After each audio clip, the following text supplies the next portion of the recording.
Good evening, ladies and gentlemen. WeatherBrains episode number 995. That close to episode 1000. This is for the 10th of February 2025. Officially 19 years old. For those that have never watched this before, this is the pre-show. If you're looking for the actual content, the show begins in about 6 minutes. Move the slider over. But hey, the pre-show, it's good. This is where we share boring personal stories, humorous anecdotes, and on occasion, we say very outrageous things. All right. Yeah, show 1000 is next month. We're about 1 month away from episode number 1000. Who'da thunk it? Little show in 2006, still here. And we've never had Karen Kosiba on the show. And after 900 million shows, we finally have her on here. It's about time. I mean, 900 million one guest once. Well, it's not because you weren't really, you're like pound for pound the highest, fantasy draft pick we've ever had, Karen, to get you in round 996. It's pretty impressive. To get like a first round draft choice in the 900s, that's pretty good. I got to redo. Karen, where'd you grow up? Chicago area. There's a lot of great scientists that came out of the Chicago area. It's the water. Hang on. Cubs or White Sox? Let's get real here. Sox. Got it. Yeah, got it. Sox. The South Side. Is that you too, Span? Are you Sox also, or are you Cubs? I'm a Red Sox guy, so I claim. I was going to say. Right. When I say Sox, I'm always like Red Sox. I'm like, no, the White Sox. There's this Red Sox you speak of. Yeah, I was actually at Guaranteed Rate Field and watched a White Sox game in August. Okay. In the middle of the longest losing streak in Major League Baseball history. Did you break the jinx or whatever, or did you bring them No, they luck? lost. No. They did. They were leading for a couple of innings, but they lost. But did they ever win this year? Obviously, did they ever win a game? Give me. No, they were did. pretty bad. I mean, they won a game, but I think they were really bad. There were plenty of good seats were available. I'll put it that way. But it was good. I mean, we took the train, and it was great. We had a marvelous time. So. But of course, we've been to the North Side. We've been to that one. But that was our first journey to Guaranteed Rate Field. I regret the fact that I've never. Field. Yeah, I regret that I've never been to Kaminsky Park. I never had a chance to go, and I hate that. No, Kaminsky Park was good. Yeah. Darn it. Well, but from Chicago, we took the train to Milwaukee and caught a Brewers game, and that was good. Oh, Enjoyed okay. that. It was a good little weekend of baseball. All right, let's see who's on here. You got James. I'm trying to think. I know that Neil might join us at the end.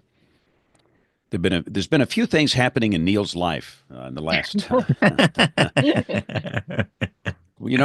A few little things are going on in his life, but he might pop in at the end of the show here, so we'll see.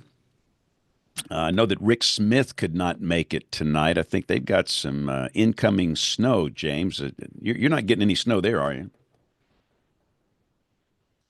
No, not. Well, I mean, maybe 10 feet that way probably will. It's going to be one of those.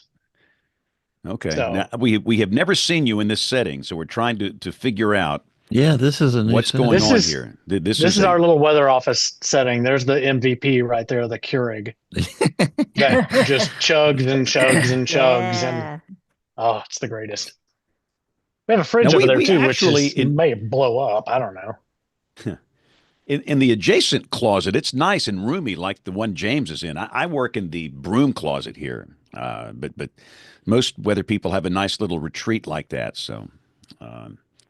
But no, I love this. I would say that 90% of the people in this building have no idea where I work, which is a good thing. Because if I get behind, I have so many products and services I have to produce, then I cannot get to sleep at 1. which means instead of getting 3 hours of sleep, I might get 2. So we don't want that. So I like my little hideaway back here. James will be cranky if he doesn't get enough sleep. No, under 3, it's not good. Beauty sleep. It's important. Oh yeah.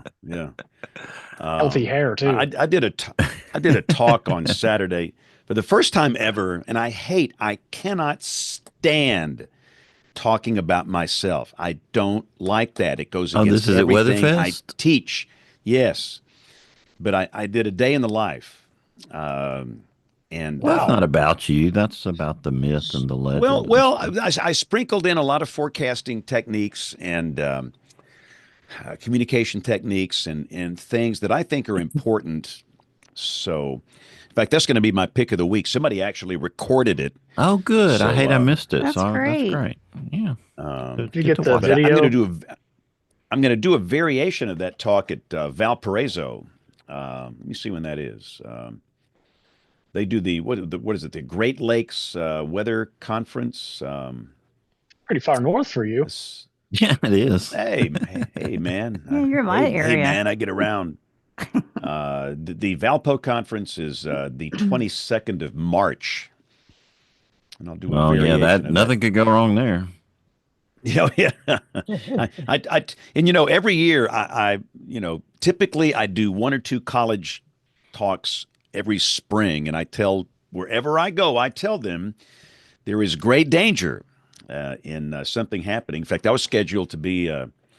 I have done the Hoover High School Beauty Walk since 2002 for 23 years You're a at little the over Alabama that, aren't Theater you? downtown. I committed a bad time. Get a beauty walk. Here's Troy. Very bad time. Contestant number 34 tonight is Troy Kimmel. Thank you. So no, we have a do severe talk weather about deal. the beauty contest, though. Yeah. But go So on. I have lost a. We had a book deal going Saturday, and then we had that. But looks like we'll be doing severe weather. Let's get this thing started because we are at the top of the hour. Welcome to our television viewers. We do have some active weather, and we'll talk about that as we go. So we get the recorders going, and here we go in 5, 4, 3, 2, 1. You're listening to WeatherBrains. They're kind of a big deal. Kind of a big deal. WeatherBrains, episode number 995. Wow. This is for the 10th of February, 2025. 995, which means we are that close to episode 1000. I do know on episode 1000, we'll kind of look back at some of the classic moments of the show. And we've had a few, and I've got mine. I think everybody has theirs, but that's going to be a lot of fun. So, Troy Kimmel, what's happening? I'm looking forward to getting down to Wesley's. And yeah, Wesley's you better booby hurry. trap. They're tearing it down. really? What? Are you serious? No. Well, it was sold. We know that Wesley's booby trap, it closed and the building The church sold. group bought it. I No, think we it's don't. Church group? Now James won't be able to call it that anymore because this is such an important, geographical designation for severe weather in central Alabama. The church, formerly known as. Now, James A., your Wesley's job booby is trap. to come up with a new name for it during this Fine. show. Yes. All right, I'll keep you abreast of anything I come up with. Oh, boy. If we can keep him Oh, off boy. chat the rest of the night, yeah. Oh no. Oh, It's boy. been a cloudy day around here. Now that I changed topics again, Thank you, Troy. Please.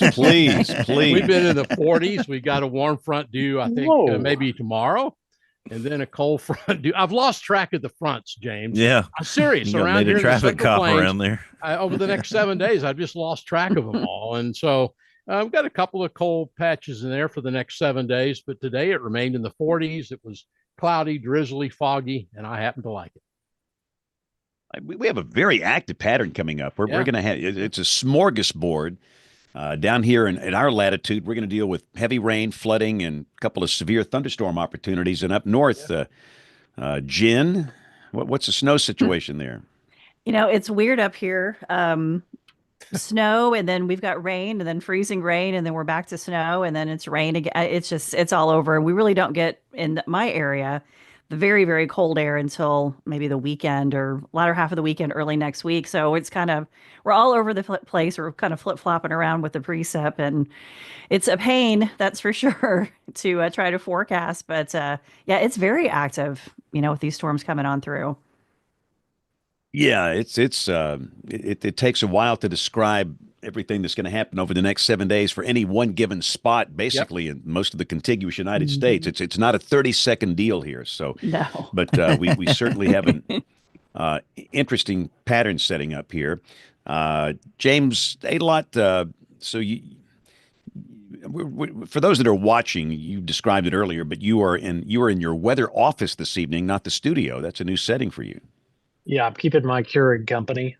I think we're going to be fairly well acquainted here over the next couple of days. What's the brand of coffee, James A? Can you do that according to your contract? Can you tell us what brand of coffee you got back there? Oh yeah, let's just take a look. Oh, here we go. Here we go. Look, see, I'll go get my Dunkin' original blend. We have some medium roast, some McCafe, Pete's Coffee decaf. We don't do the decaf very often. There's a little green tea, Earl Grey, some milk chocolate. Yeah, so we can have pretty full feature. James has some man.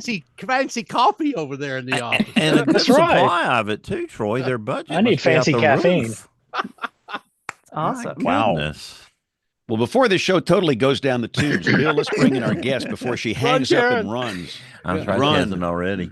Tonight, James, we're talking. My introduction is a mess. I mean, it is a mess because Jen and I had this conversation earlier. It's just all over the place. But tonight, we're going to be talking to atmospheric scientist Karen Kosiba. She's a research meteorologist, managing director of the FARM, the Flexible Array of Radars and Measurements facility specializing in the kinematics, say that twice quickly there, Troy Kimmel, and dynamics of severe convective storms, tornadoes, and landfalling hurricanes. With a passion for field work, she's collected data from over 100 tornadoes, 9 hurricanes, and that number may be even bigger. That's just what your CV says right now, Karen. I don't know how updated it is, but always actively engaging in science outreach and education. And one of my favorite people, when I see her on the Weather Channel, they always go to her when they're trying to explain hard concepts in severe weather. Karen Kosiba, thank you for joining us tonight. Well, thanks for inviting me. Well, thank you. As you your for 9 millionth guest. No, that's right. When you texted Kim a few weeks ago, it was like, okay, she's not allowed to even be spoken of on the air until she agrees to come on the show. So. And we're really excited about that. But tell us about your early interest in weather and what got you excited about a career in atmospheric science. Well, the money, obviously. Yeah, that's it. That was it for all of us. That's right. Show title. We got a show title right off the bat. The money, obviously. No.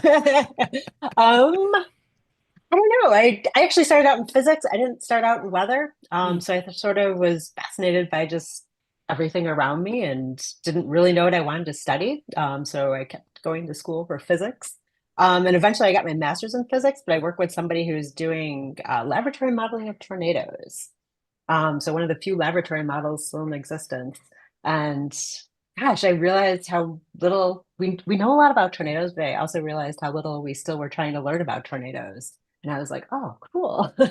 And then, I realized you can get out in the field and collect your own data and, design experiments and do things, sort of what you want to do in some ways. And I just kept going to school and I got all these great opportunities to get out in the field and I just couldn't get enough of it. So talk about some of your biggest influences in the field. You mentioned a scientist that you worked with. Name names here, Karen. Talk about some of the...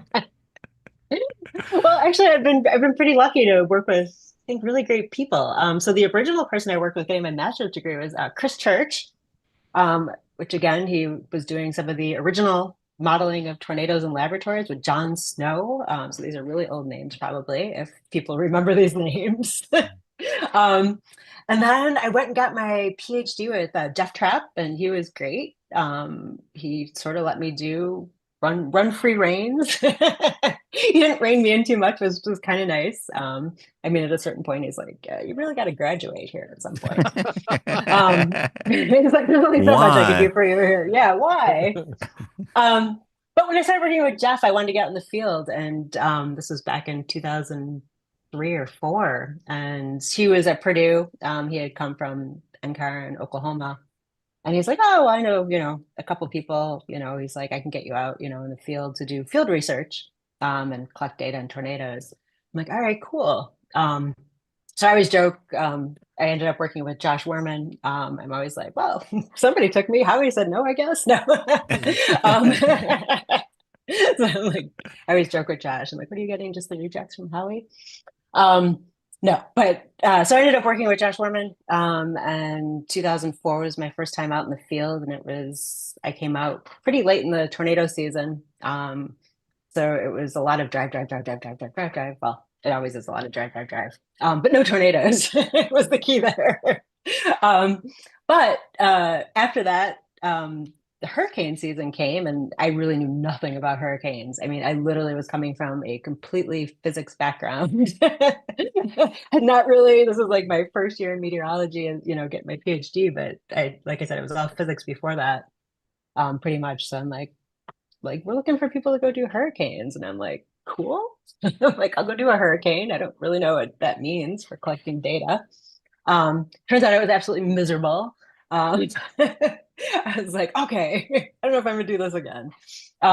Bugs and heat and humidity and lots of Well, water. I didn't realize, you're sort of, I didn't realize where we deploy in hurricanes, which is basically, at landfall location in the eye wall. So when I was asking, I'm like, "Oh, what should I bring for a hurricane mission?" They're like, "Oh, it's just like camping." So I showed up with like a sleeping bag and a pillow and stuff like that. And I'm like, "All right, it's just gonna be like camping in a Dow for 12 hours." Yeah, so I did a hurricane thing, and it was dark, and our truck that I was in couldn't level the whole time. And we couldn't tell why, because it was dark out and it was windy and nobody really wants to get out and check what's going on. And actually, one of the driver of the hurricane, sort of in the middle of a hurricane, for some reason, opened the door and basically torqued the door. All of our notes, everything in the truck just flew out. Took us a lot to get that shut. So that distracted us from this not being able to level the truck the whole time. Turns out we called over to the other Dow and we're like, "We can't level. We think something's wrong." And the other Dow's like, "We can't deal with you. We're on fire." So we're like, "Okay, guess we're on our own here." But That's a it bad turned out, day. yeah, it was sort of a bad day. It turned out one of the legs, we have 4 like leveling legs on the trucks to keep them horizontal. One of the legs was into the air. So the cliff had eroded under one of the legs. So Oh no. it was into nothing. So I felt vindicated though the next day when I'm like, "See, wasn't so great that we couldn't level." Tell us But about the one that was on fire. That's kind yeah. You're Well, burying the sometimes lead here, Karen. yeah, nothing really happened with that one. That one was uneventful. We were the eventful one. It's sometimes when you get salt water and things spark. But I think really they were just sort of sparking, not really on fire. They're being dramatic. Yeah. So yeah. That's the way Dow scientists tend to be. I guess we had Josh on at least once, James. I don't remember, like 700 shows ago, and he was really fun. 800. Yeah. Yeah. We had him on, and we enjoyed our time with him for sure. There's probably a few clips in that show, Jen, that you could pull out. I think there'll be some added to it tonight for sure. So that's a cool story. Tell us another cool story, Karen, from your Dow days. Maybe a good Well, tornado story. yeah, there's like 20 years of those. I Geez, yeah, bet. because that was 2004, so it's 2025, and I haven't left. Um, yeah, I mean, there was a time I drove Josh into a tornado, directed him into a tornado. Um, trying to think. So back, God, when was that? We were doing a project, 2013 or 2012.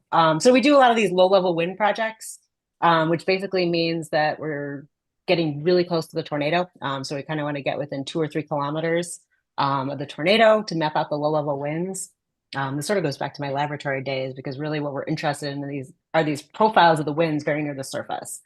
So what do the horizontal winds do? What do the vertical winds do? And what are the winds that are really causing damage, and how are they causing that damage? But anyway, you have to get really close. And we have these pods that we drop in the path of the tornado. So basically just weather stations that if they get hit, yay, we should be so lucky. If they don't, we pick them up and we try again. So we we were trying to, we just have a hard time getting these pods and tornadoes, as you can imagine. You obviously you have to wait for the tornado to form. People have to sort of be, you know, in the right place, have to be quick. The tornado has to last until it crosses a road, which is, you know, problematic sometimes. So we had this thing where Josh was going to jump out of the Dow and just go in the pod vehicle, and I was going to tell him where to go to put the pods. And we were just really going to get this done for this deployment. And it was sort of, you know, after a lot of frustrated deployments where it wasn't happening. So it was dark. It was dark out. It was a rainy night in Kansas. And he jumped out. Tornado formed. He jumped out. I was looking at where the tornado was. He gets into the vehicle to deploy these pods. I'm giving him locations of where the tornado is. He's potting them in his vehicle. And he's like, it's getting really windy here. And I'm like, okay. You know, we're in a thunderstorm. And then he's like, no, it's getting really windy. He's like, your locations are just wrong. These locations are just wrong. And he's yelling at me. And I'm like, no, they're not wrong. They're right. I'm like, you're wrong. And we went back and forth. And he's like, got really windy. And they were quiet for a while. And then they got back on the radio and they're like, okay, well, we might have just been in the tornado. We're going to keep driving. And I was still giving them locations of where to go. And then they went quiet again. And they went quiet for a long time. And I'm like, not sure what to do here. It's dark out. Should I go check? And like nobody's they went to radio silence. So what ended up happening, as you can imagine, they drove into the tornado twice. So the first time they drove in, it got really windy. And they parked the car. It was a weak tornado. And it had sort of a weird path going with it. It wasn't sort of a standard type path as it was dying. And then after it stopped getting windy, they went north because that's usually a good direction to go. And the tornado kind of did the zigzaggy thing and hit them again. And it turns out the reason that they went radio silent, they were all fine, but there was a house next to them that got destroyed. So they were out checking to see what was going on in the house, but not telling me. Well, what I was going to ask you, Karen, was, I mean, was there ever a point where you sat there and went, what the hell am I doing this for? You know, but it doesn't sound like there was. No, there wasn't. I mean, again, I'd say it jokingly, but not really jokingly, because, you know, it was definitely going to be a weak tornado. We knew it was going to be a weak tornado. Yeah. And we were sort of prepared for that aspect of it. But the ironic thing, or the good thing out of all this, is that was one of our best data sets ever. So we wrote a paper on that, and that's basically been the tornado profile people are using for looking at sort of wind relationships as a function of height right now, just because there was multiple close encounters with the tornado to get us really good low-level data. So that was good. So talk about that for a second. Talk about that, the conclusions from that research. What can we take away as operational meteorologists, Karen, that can help us? Yeah, I mean, obviously this is just a case study. So one case, obviously the best case study ever so far. But yeah, so what we found in that tornado is that some of the strongest winds were occurring very close to the surface. They're occurring within sort of 10 meters of the surface. So a lot of times people are out with their, mobile radars, or even if you're out with your operational radar, but more often your mobile radar, you're scanning 50, 60, 100 meters above ground level.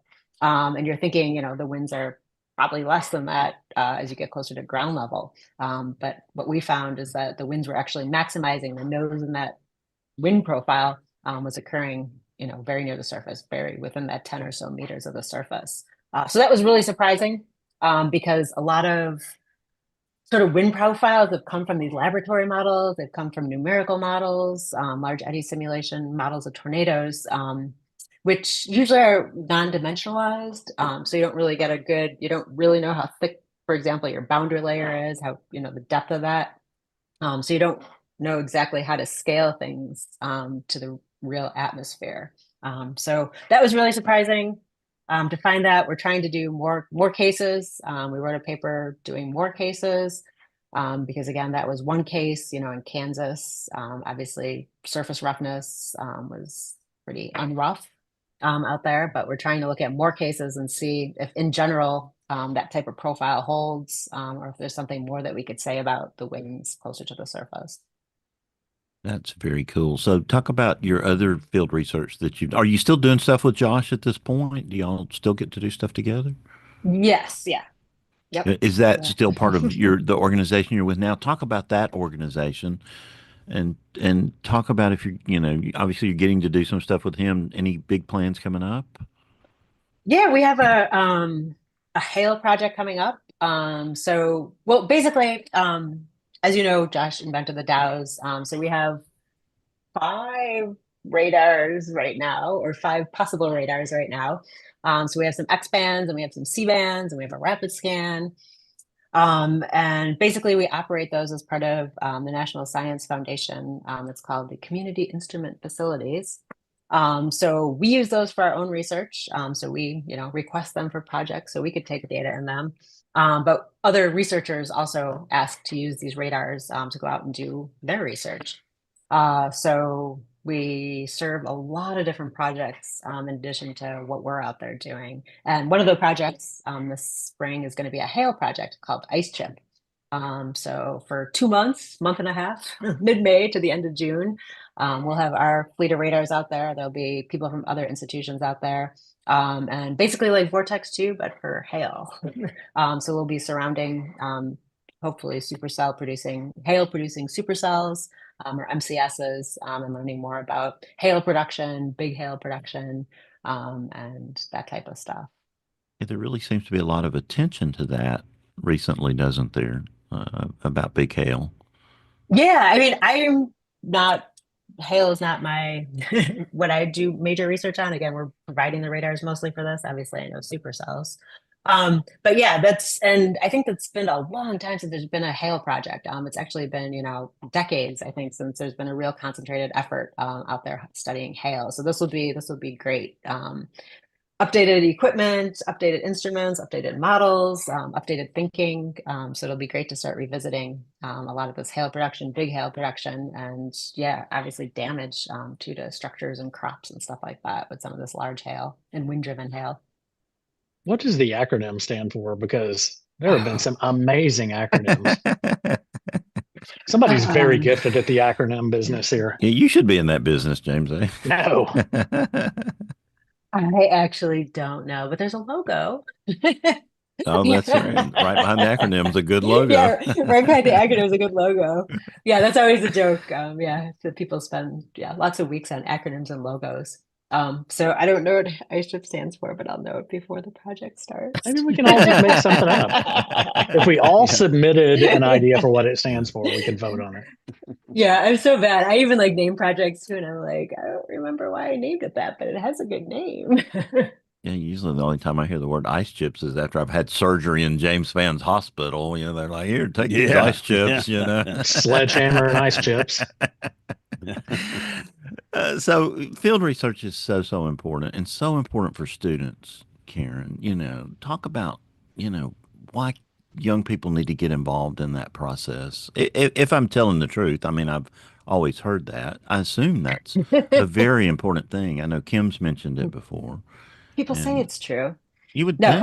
I mean, no, it is, and it's funny because it also, I mean, some people then decide, oh my God, I never want to do field research ever again.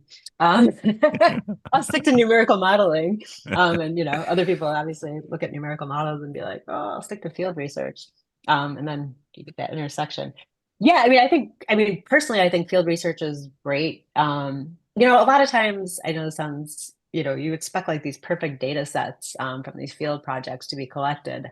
And I think, unless you're out there sort of seeing what decisions were being made and seeing how people are deploying stuff and instrument reliability and seeing really what's happening and where the weather happens compared to where your instruments are, you don't really get a flavor of, what really goes into collecting these data sets. You put a lot of thought into going out and doing field research, but then, weather happens.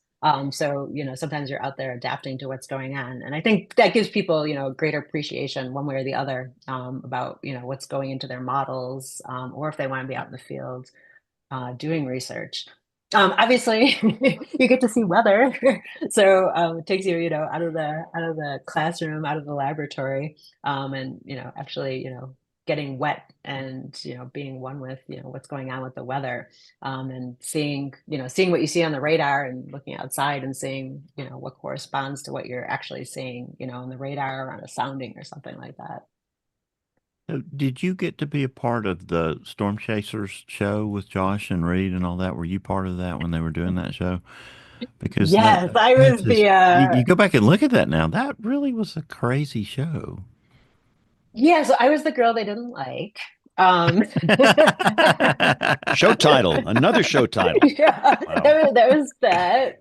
So that was kind of fun. Was that like a Yeah, so scripted thing, or did that just evolve? Did you make somebody mad? no, it was probably bad timing for me. So they were looking for a female meteorologist who was out doing field work because they sort of had, Josh and Tim Samaras and Sean Casey.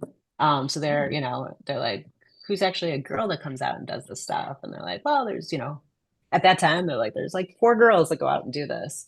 Um, so yeah, no, they came and interviewed me. Everything was fine. But then I think I wasn't exactly what they wanted. So I wasn't, there was no big conflict. I mean, we were out in a team of people. So, Josh and I aren't yelling at each other. I'm not yelling at Sean. So there's no conflict there. Not enough Um, drama. I'm not really asking questions. I know what the tornado looks like. So, I wasn't, really asking questions. I mean, so we're sort of just out there silently doing our business, which, doesn't really make for great TV. That was some So I think at powerful some point, personalities in that show, though. When you yeah, think about it. yeah. So Tim, Mr. Level-headed, and Reed, and oh my goodness, Sean, and then yeah, and I think they Josh. just eventually got bored with at least Sean and Josh and half me if every once in a while you see me in the front of the Dow. But yeah, so I mean I think just we weren't ultimately that interesting. I know I wasn't, and I was looking for a job at the time. I didn't know what I was going to be doing. And I certainly wasn't thinking reality TV career. So Yeah, avoid that at all costs. Sounds like good advice. But you played a major role in Vortex too, right? So talk about mhm. that project and some Yeah, major cool takeaways. Tell some Vortex 2 stories. yeah, Vortex 2 is great. I mean, that was great timing for me. A lot of times when you're a student and you're, starting to go on from being a student, especially if you want to do field research, having a big field project, when you graduate, or when you're get is good. And Vortex 2, um, yeah, it was in the works. I really wanted to do, I mean, again, my song of low level wins. But so I was responsible for pod deploying and doing some of the radar stuff. So yeah, Josh and I were in Dow 7 together, kind of coordinating some of these low level wind deployments. But there was a big focus on tornado genesis during Vortex 2, which obviously is super important as well. And tornado genesis versus sort of low level winds are how you deploy for those are competing interests. Tornado genesis, you want to back off just a little bit. You kind of want to watch this, watch the storm for 10 or so kilometers away. Low level winds, you just want to dive in there with everything, ruining your dual Doppler and stuff like that. So there's wasn't that many low-level wind cases in Vortex 2, which that's just life. That's how that works out. But there are some great, tornado genesis cases, in particular, the tornado that everybody will still talk about, Goshen. But I mean, it is still the best case of tornado genesis to date. So that was a great slam dunk case for the team, especially after, a month of driving around and absolutely nothing happening. Chasing, I don't know what, cumulus clouds. So yeah, I mean, that was great. It was great to be part of that project. It was great to, I started looking at tornado genesis questions just because that was the data that we predominantly got. So looking at mechanisms for how tornadoes form, looking at sort of these secondary surges that people have been looking at, basically these pulses of downdraft that can help converge air near the tornado, help tilt air near the tornado. So it was a great case for looking at the evolution of that. Talk about how far we've come in the last 25, 30 years in understanding tornado genesis from your perspective. From when you got into school to now. What do you think the biggest steps forward are in our understanding? Yeah, it's tricky. Yeah, because things sort of come in, come out. People like look at things sort of come into fashion and come out of fashion. Um, I'll say one of the biggest things, is Paul Markowski stuff from 2002 or whatever, when he was Mhm. looking at, downdraft temperatures or buoyancy in downdrafts. I mean, the cool thing about that and his ideas there was that he was looking at a lot of cases. So looking at not just one case of what's happening.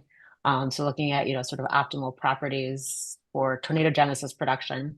Um, so having that idea out there was great. And then, advancing on that, looking at, well, why do we get warm air and why is it more buoyant or why is it less buoyant or how is it actually being converged? So, looking at these secondary rear flank downdraft surges or whatever everybody wants to name them something different. But, looking at, different ways of converging air underneath the mesocyclone and really getting low level rotation going. Um, there's other stuff. I mean, people have been talking about, the roles of friction, and sort of what's happening very near the surface, because we're getting closer, we're looking closer to the ground, our observations are getting better. So some of the things that, you didn't see 20 years ago because you were far away or there was only one mobile radar in existence, there's now 10 mobile radars. People are seeing a lot more of these different structures and stuff in tornadoes. So it's sort of a long-winded answer of saying, I think there's a lot of ideas out there, and people are seeing a lot of things. Once you get close, once you have the microscope and you start looking. But I think trying to congeal these ideas, is something that we're still working on, and which ones of these really are important or aren't important. And people have been seeing stuff in numerical models, and they're always excited, and when people see it in nature. So I think we're coming along very well, but I think again, since I think things still need to be congealed, and these ideas and more data needs to be had to really see, like I said, which sort of are the processes that are actually important. I'm going to follow up from Tulsa about that. As you take off your researcher cap and roll into practical application for folks in media and folks in the National Weather Service, are we ever going to get this solved at the level of remote sensing that we have right now? Yeah, I mean, obviously, ultimately, all this needs to be have some sort of application at some point. And yeah, I don't, are we going to get at the level of remote sensing we have now? I'm guessing no, probably not. I think probably a lot of these processes are, low level and getting to low level. So having more coverage. I mean, obviously people are starting to put up more radars, whether they're, commercial radars or National Weather Service radars. So I think that's going to be hugely important in a lot of these things, because yeah, I mean, probably a lot of these processes are happening pretty low down, and also on, faster time scales. But I mean, numerical modeling, I mean, I'm consistently impressed, at the her, although sometimes I'm consistently disappointed.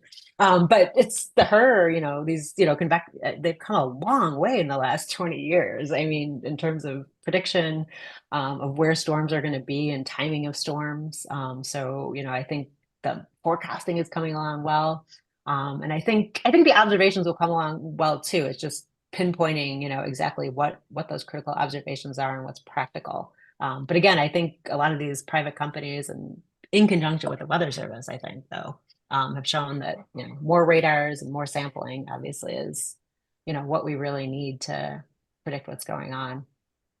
And then I I mean, guess the follow up. go ahead. Yeah, Oh, I yeah. was going to say that the follow up to that might be, at what point does this become an information load problem? Right. Yeah. I mean, yeah, at some point, I mean, investing in sort of information management, is what's sort of the next step there, talking about, I mean, I know people are talking about machine learning and stuff. And like, but yeah, I mean, I think at some point, yeah, you need to manage the information coming in. And yeah, I mean, it's a big management thing. I mean, we always, we run into that during projects, a lot of times, we did this project, Perils in the Southeast United States, a couple of years ago. We were putting our radar data up, we're putting our sounding data up. I think at first people are a little bit like information overload, but then I think people really really were liking the data, so there's an intermediate step, but then at some point you just need some management of that.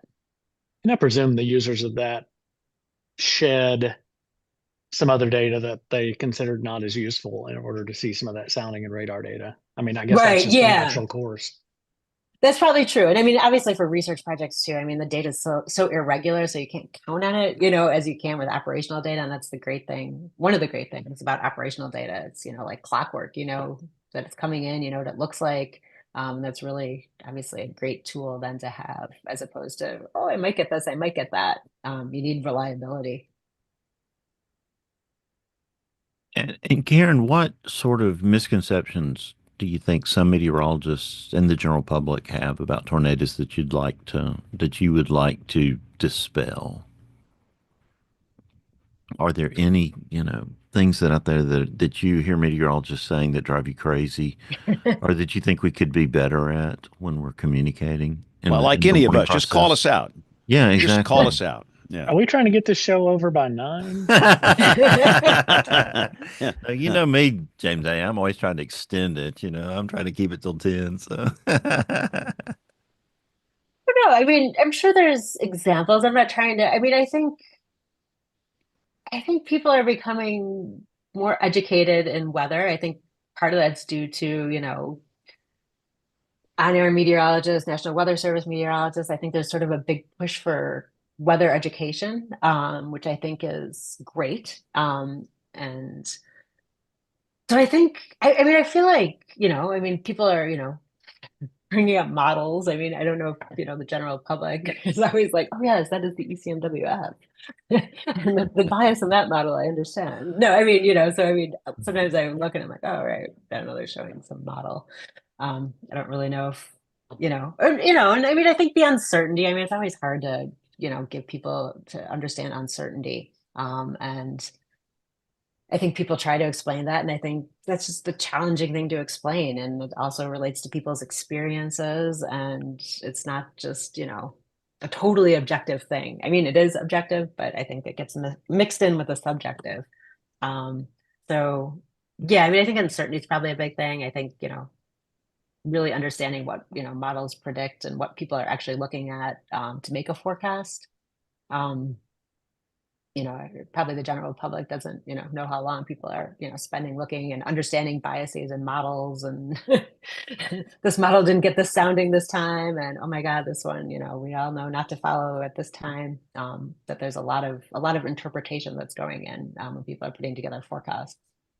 I think as a practitioner, one of the things that really helps with the communication of uncertainty to the weather community and emergency managers is some of the data WAFS is putting out, where they have a lot of probabilistic based stuff that, just to have that in your hand and see it evolve on radar, and people start putting 2 and 2 together, hopefully. Right. Yeah. I mean, it's, the Hurricane Center puts out, their track and then their cone of uncertainty, and, don't focus on the exact position. But of course, everybody's focusing on the exact position of the hurricane track. So, and I understand. I mean, it just, I think the uncertainty, it's just a hard thing to convey, Yeah, a lot of our media summit we had with our local weather service office last week, dealt with uncertainty. Karen, that was a lot of the communication that we were going back and forth on in our meeting that we had, and it was very helpful. Well, I got to wonder, guys, too, when the public doesn't understand probability of precipitation, there's no understanding of that. I don't know how we do this. I see so much of it, and I see what's being done with it, but I wonder how rough this is going to end up being, having to, we saw the same thing when the Hurricane Center, many years ago started using probability. And of course, those are 2 separate outcomes. I get wet over here. Right. Here I blow away. So, and again, I just wonder, Karen, if the public, I shouldn't say that, but I just wonder how hard it's going to be for the public to wrap their brain around it. Yeah, I mean, I don't know, but yeah, I mean, to me, that always seems like the biggest thing. And again, I mean, always too, it's like I said, I think there's also some subjectivity that gets wrapped into it, and not in a bad way. Just the tornado didn't hit my house, and or Yeah. this didn't happen. I'm like, so you kind of internalize that, or internalize it didn't rain at your house, and I mean, we're all human. Yeah. So, and of course, I've seen some pretty big pushback on some of this probabilistic stuff. These outlooks the last couple of days, I've seen some Weather Service offices push out a graphics that says this is the probability of 4 inches of snow, 27%. So what exactly does that mean? And it's going to take a while for the public to grasp these probabilistic outlooks, I think. They just want to know how much is going to snow at my house. Exactly. But y'all, this is all tied back. I mean, I was in Norman in the test bed, a few years ago with Kim and Kevin Clazel and everybody else when we were beginning to look at the, the working on how do we make those. And that's what all this amounts to. I mean, just because you're in a tornado warning, does that mean you're going to be struck by the tornado? Chances are you won't be. Right. And that's where I'm hoping that I wish I could figure it out. It makes smoke come out of my ears. I need to try to understand how we're going to be able to do that with the general public, especially with something so small in a relative sense, Karen. And then you're dealing with this polygon now. And then and then in real time with something that small. So it really to me is, I hope we can get somewhere with it, and hope we can get somewhere in educating the public on it, but it's going to be a trick. Yeah, James A., what you just said there, I think is apropos. Yeah, Troy, you were such a pain in the rear end. Not that, James A., the part before that. Well, that was just as important, I think. No, Kevin stayed a few more years in Norman before he cut and run, and then he came down here closer to me. That's a good point. So he's down here closer to me now. Showing those hook'em horns, right? There we go. There we go. I'm an Aggie. Well, yeah, and I'd made the point, and James did too. I'm seeing a lot of Weather Service offices putting out graphics with 65% of 6 inches or snow, and I'm wondering what the understanding point of that is compared to just pick a percent of 65, maybe it's 50% more than 6 inches, and draw that snow line. Put me in the 6 to 8 inch thing. To me, that still means a little bit more than, hey, look, my location is 65% probability of 6 inches or more of snow. Well, one of the things that's interesting down here, Karen, in the state of Texas, is that the Texas Division of Emergency Management, and I know a lot of emergency managers actually use this, so it's not TDM by themselves, but they like to see the worst possible scenario. That is another one that, to me, I've always wondered, I've always been afraid of that getting out into the public. I understand what they're trying to see as emergency managers, and I do that as well. But I don't know. I don't know. We still got some work to do on all this. What do you think, Karen, our next big improvements in the tornado warning process are? I mean, we've talked about warn on forecast and, that process, with the new warnings as Troy, alluded to, but, what do you think the next big steps are going to be? It's a good question. I mean, I'm not on the operational end, so and I know people are working, hard developing stuff. Yeah, I mean, warn on forecast, I mean, like you were saying, I mean, I think really these convective allowing models have gotten, really good, and I think they have a future. I think there's going to be a lot of development put into those. Since I'm an observationalist, I'll say observations. I mean, I really do, at some point think, having having good observations, having good radar coverage, right. At a certain point really is what you need. Once once you're done forecasting, I mean, not forecast, once you sort of switch into nowcasting mode, I think, getting these other observations are pretty critical for taking short-term action for stuff in the, 20, 30 hour kind of, time frame. We really haven't even talked about the one thing about awareness and all this thing is always get myself in trouble here, the relative ignorance, if you will, of physical geography here in the U.S. about where people know. What county are you in? Ask that question to a group of people sometime. Right. People cannot find their house on a map. No, they can't. And so, we handed out these maps at a public function, and we asked people to put a dot within 50 miles of their house. Now, this was a blank map with county lines and state lines. 50 miles. Only 8% could do it. 8%. So we have a major geography literacy problem in this country. We do. And but that's a topic for another day. So here's my biggest issues. Anytime a researcher comes on the show, us operational guys, we have some needs here. So Karen, run, Karen.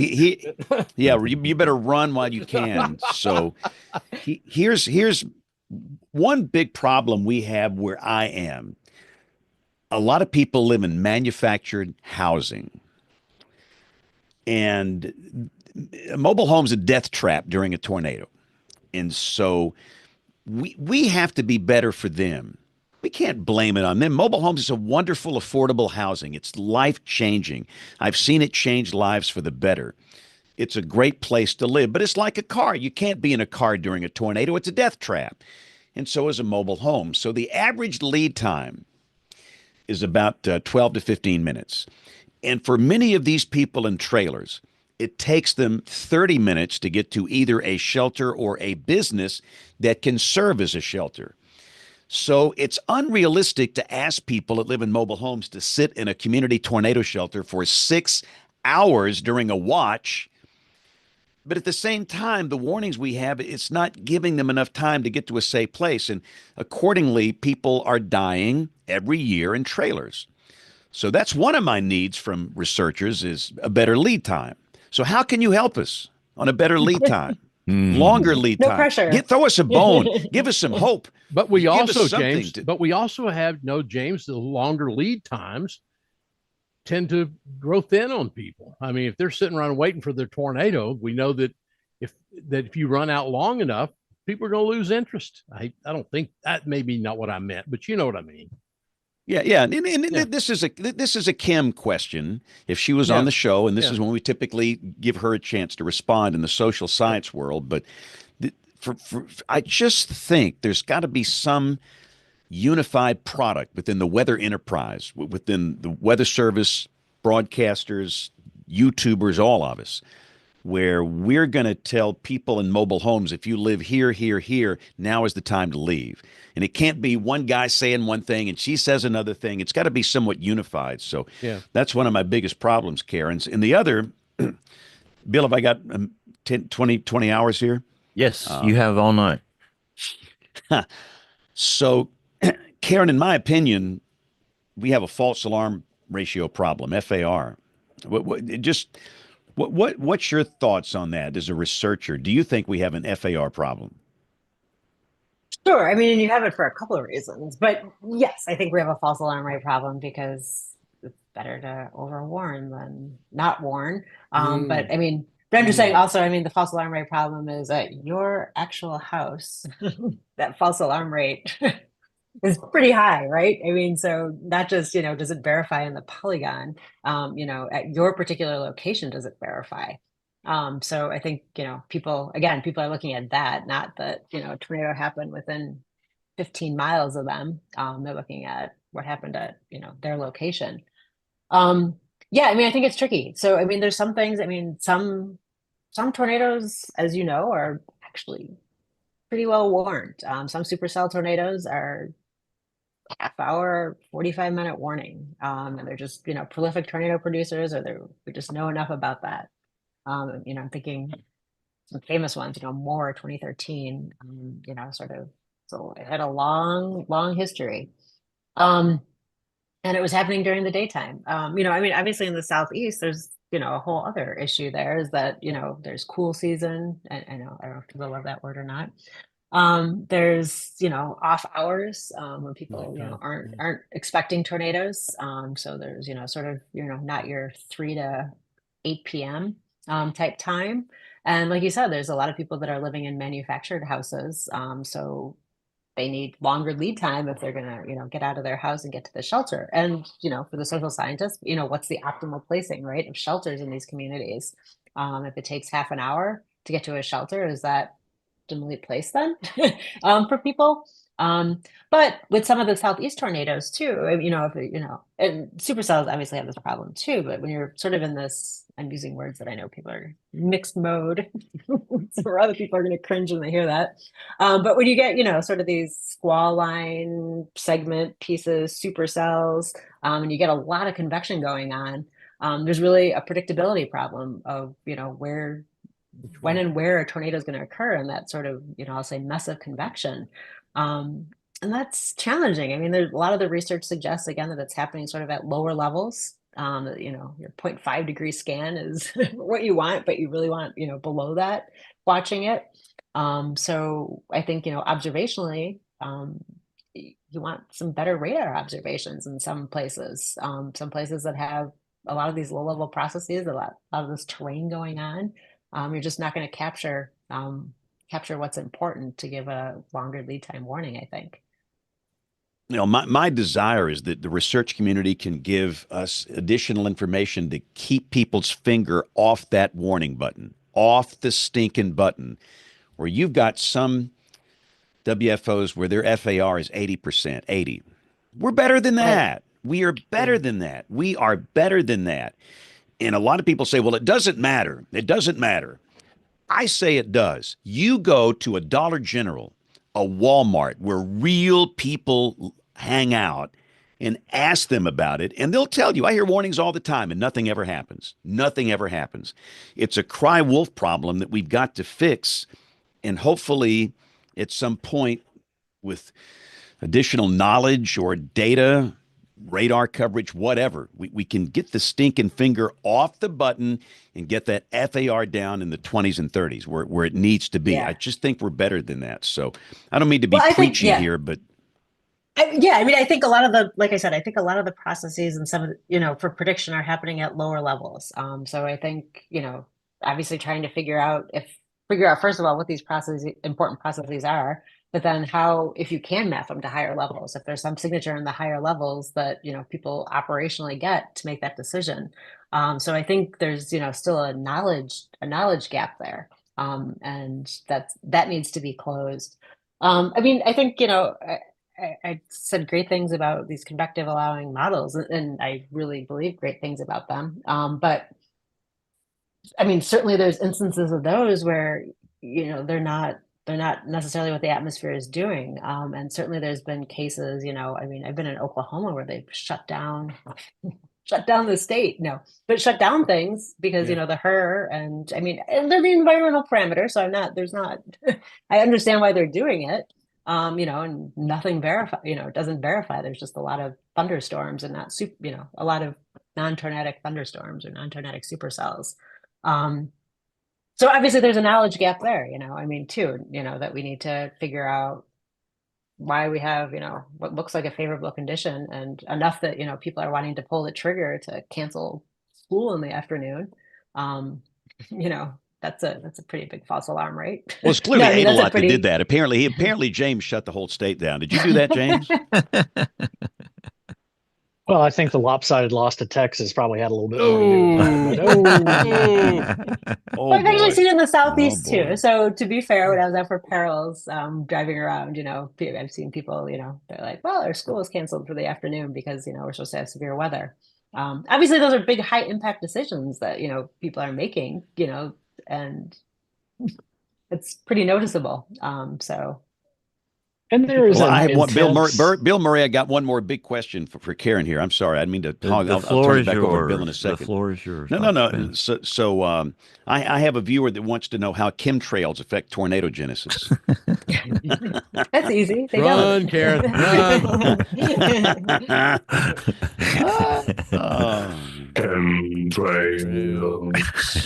I'm sorry. They were on me today. Gosh, they were on me today.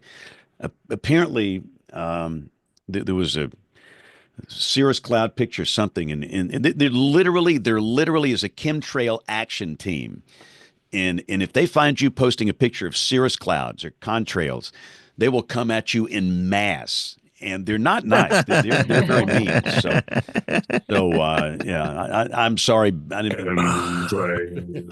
It's just done. frightening. I'm just about to give up. With everything though, there's a lot of information out there, and it's obviously hard to sift through. I mean, I'm sympathetic to things that aren't in my wheelhouse. There's a lot of information for people to sift through. And so, Karen, what is out there in the future of radar that people like you and Josh and other people see that is exciting to you about perhaps helping us answer some of these questions that we're asking? I know you're not in operation so much, you're more back there with the radar, but what is out there that excites you?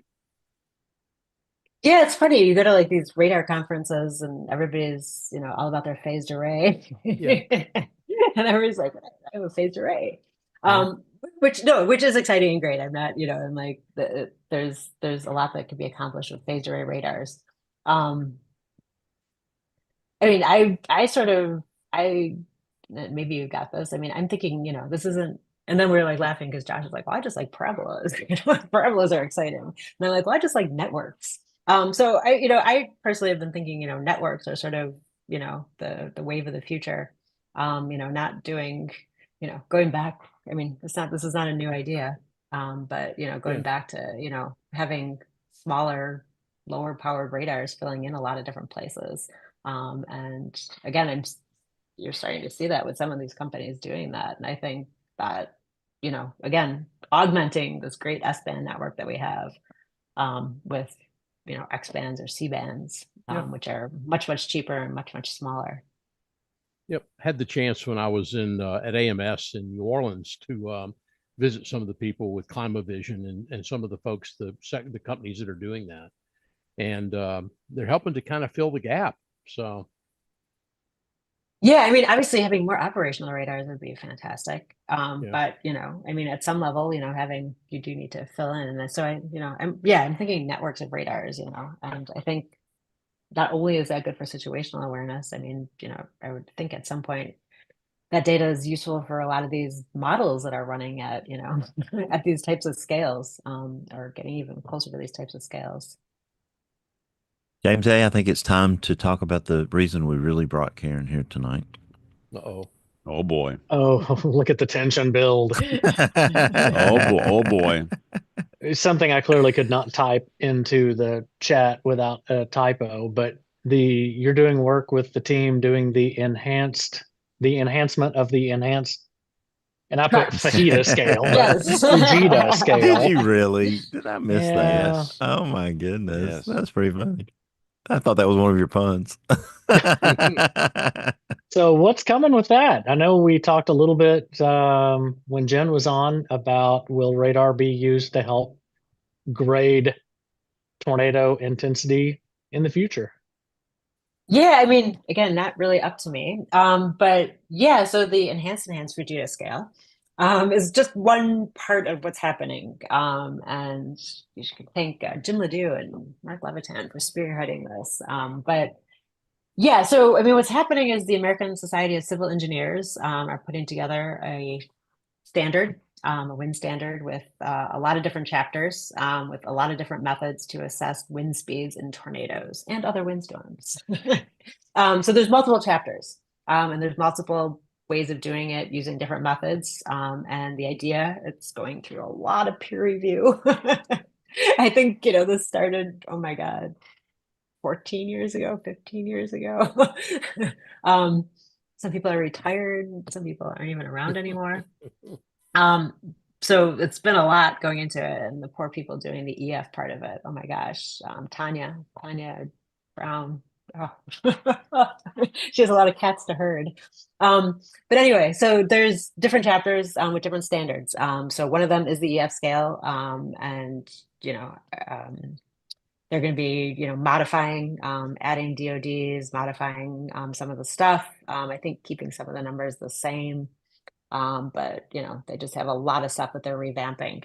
And like I said, a lot of engineers soliciting opinions. There's obviously been a lot of tornadoes and people looking at the damage, looking at things like center pivots and concrete barriers and cars, different types of churches, different types of buildings.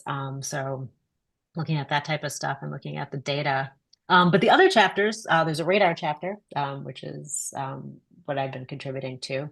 And the radar chapter is coming up with a standardized way, like all the other chapters, of determining wind speeds and tornadoes. And also tiering the measurements. So not all measurements are created equal. So if you're 100 kilometers away, that's not really a good measurement for doing a tornado wind speed. But if you're 5 kilometers away, and it's much better. So we have a tier system for doing that. We have a methodology for actually doing that. In order for it to be considered and part of the database, there's a whole big documentation process. So you can't just say, my roof radar, had a Doppler velocity of 100 meters per second. You need to know, the power of your radar, the PRF, the gating, how fast you were spinning, you geolocate it. So you need to actually know what that measurement means and be able to document it in order for it to be included in this. And there's satellite, there's a chapter on trees. So people have been really involved in tree modeling and looking at tree fall patterns.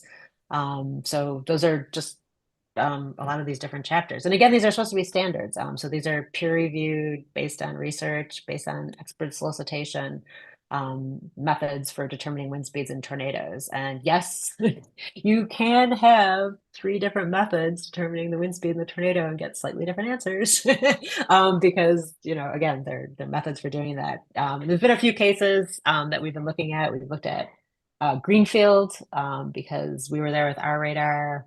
There was damage, obviously, to the town, but there's also damage to engineered structures, the wind turbines, very nearby. And then I think there were satellite passes as well. So looking at the different methods and how the wind speeds come together for that.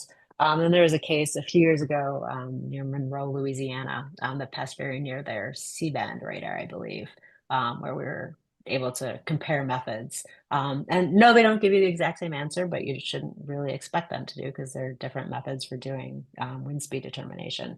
But they're surprisingly close. So they've actually not been, way off in left field. One of the things that we're trying to figure out, not figure out. So for the tornado, for doing it with radar, we have no correction for height. So whatever you measure with the radar, we don't do any correction. There's no log profile, there's no linear profile, you just bring it down. And it's because we don't have enough information. I know I talked about this great, tornado intercept, but we don't really have enough information to say what the winds are like very near the surface.